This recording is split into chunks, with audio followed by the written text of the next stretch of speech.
2 weeks ago, I had this strange experience of taking delivery for 2 big-ticket items, at least in my world.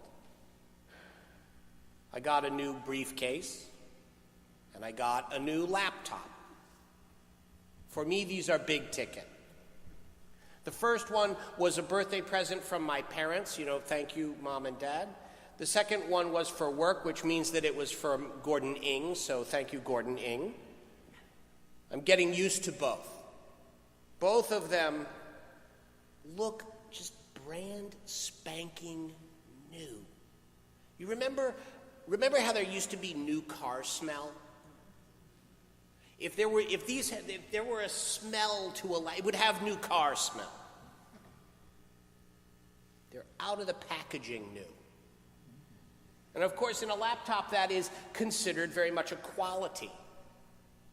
Not that looks are everything, mind you, but I guess when it comes to a computer, speed and weight and memory are probably part of the package. But there's a connection, of course, because we're all used to the idea by now that the newer a laptop is, the safer it is to assume that it's as fast and as light and as capacious as they could make it at that moment.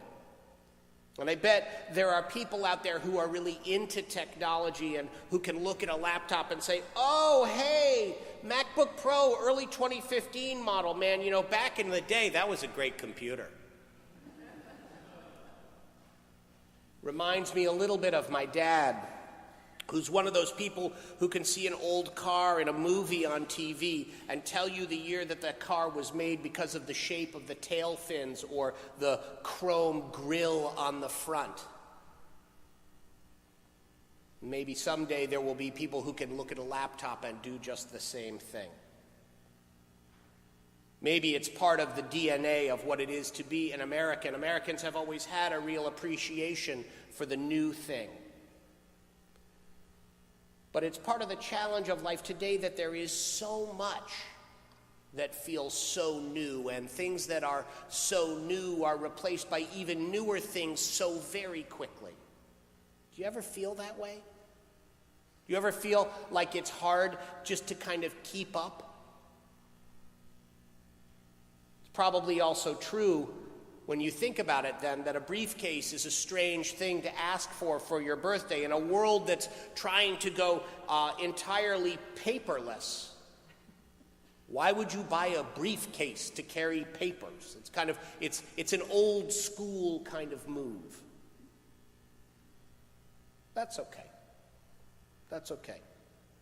Here's the thing that struck me, though, as I had them both on the dining room table and was sort of looking at these two things side by side. As we said, in a laptop, being brand spanking new is considered a quality.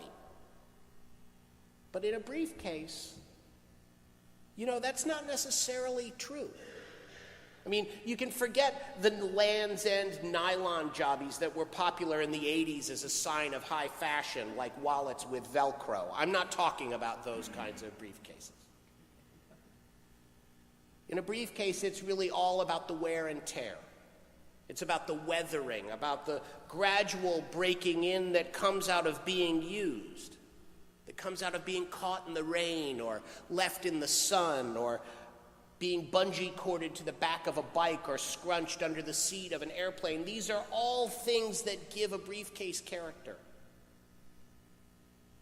And so it's something that's more than just a tool for taking things from one place to another. And if that's all you see, you're missing it. Because the point is that over time, a briefcase starts to take on a kind of character. And the more beaten up it is, the more of a treasure it becomes. And for me, that represents the idea that, yes, life can be hard on us, day in and day out. But this doesn't wreck us. Far from it. Somehow, that daily wear and tear is the thing that brings out the patina, the true beauty that lies within us. And I've been thinking about that this week as I've been carrying the words of the Apostle Paul in Romans back and forth in my new briefcase. Because Paul says, we boast in our sufferings, knowing that suffering produces endurance. And endurance produces character, and character produces hope.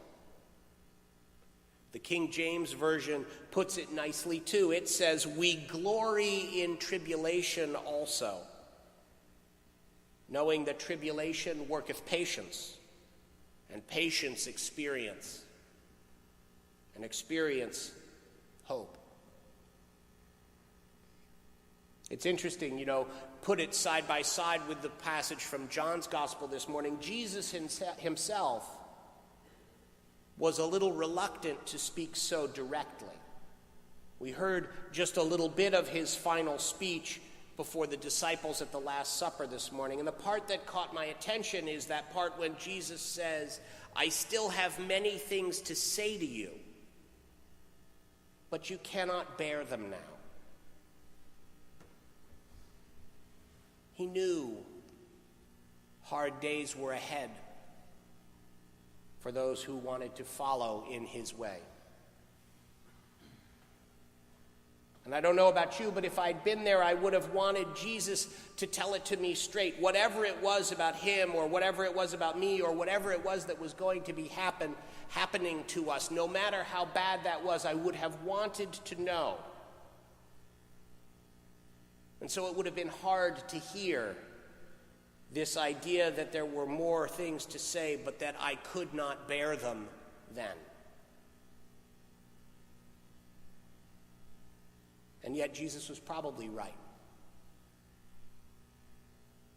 And here's where Paul's words then come back in for me. Paul had not been a guest at that particular Last Supper party. But when his time came, Paul would also know all too well what it was like to confront hard days. He knew what it was like to be a disciple when the going got rough. And what he wants to ask, which is of course the question, is how we get from the suffering of now to something like this promised future that Jesus has been talking about. And what Paul wants to affirm is that, yes, life can be hard on us, day in and day out. But somehow, it's the daily wear and tear of life that brings out the true beauty that lies within us. If Jesus speaks to the disciples about the power of truths they cannot yet bear, it's Paul who says that those truths, those hopes, come perhaps only through our sufferings, through the lessons of our losses, through the painful truths that we are called to confront. That's hard to hear. But on some level, I know that that is true. Some have said over the years that Paul is kind of a glutton for punishment, and I admit that sometimes he can sound like that, but there's a deeper point. I don't think he's telling us to go seek out the chance to suffer. I think what he's trying to say is don't be afraid of suffering.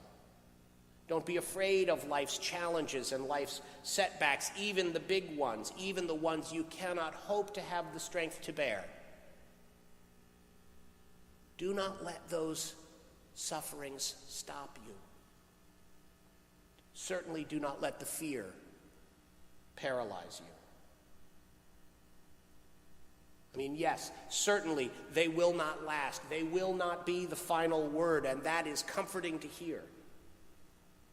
But his point is more nuanced. He's saying that it's actually through suffering, through the strength that perhaps suffering only can teach us, through the tribulation that worketh patience, as he calls it. We develop the strength to become the kind of hopeful people Jesus calls us to become. For Paul, it's not that we should be hopeful despite life's challenges. It's that we can scarcely hope to become truly hopeful without them. Unless we learn from life in its hardness, we'll scarcely know how to stand for life in its goodness. It's important to remember that. Maybe you saw not so long ago, there was a professor, I think he's a professor at MIT, and he posted online a curriculum vitae, an academic resume of all of his failures. Did you see this? It's fascinating because it came out of this moment when someone had said to him for not the first time, one of his students, well, Professor, with all due respect, you're tenured at MIT. What do you know about how hard it is? You're just one of the lucky few. And so he sat down and he wrote out every single grant he had not gotten, every single fellowship that he had come in second for, every single graduate job that he had applied for and not received. He, I think, got it down to some of the things in middle school that he hadn't received as athletic awards. I had sympathy for that one. And of course, what happens is that even in a successful career, that the successful regular resume is like this. And the one with all the things that didn't happen is like this. And yet, where would he be? Where would he be without all of those things that had not come true? And what he learned from those moments. And I think the thing to embrace is that actually he learned from those moments. And so should we. We know that in so many ways we live in a laptop kind of world, a time when all around us many, many people feel the deep attraction to what is newest, to what is fastest, to what is lightest, to what is easiest. Americans as a people have always had an appreciation for the new thing. And there's no question that the benefits of the new are many, many indeed. But as Christians, we're called to live in a certain amount of tension with that kind of world, and to view it with a little bit of suspicion. As faithful people, we're called to see the beauty and the character and the hope that all come with learning to keep going, despite what life might throw at us. And we're called to rejoice in how we've learned to become tough old birds when it comes to serving and loving and working for the good.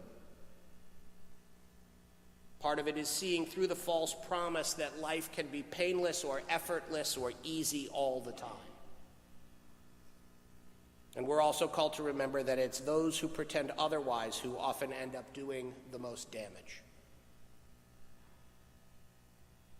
Paul calls us to remember instead that the only way we will work to make the world as it should be is for God's people to find the strength to endure the world as it is now and to keep going. More remarkably still, though, the way Paul sees it, this isn't just a tough job that somebody has to do. For him, it's a joy. It's a blessing. It's an honor. It's a life we should look forward to living. That's not the way most people talk about their hopes for the future in a laptop kind of world. But this morning, Paul reminds us that for Christians, as for a new briefcase, it is the daily wear and tear that brings out the patina, the true beauty, that lies within.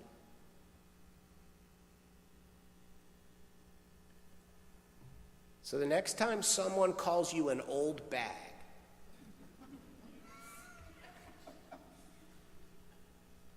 I hope you look at them, smile, and say, "May it be so."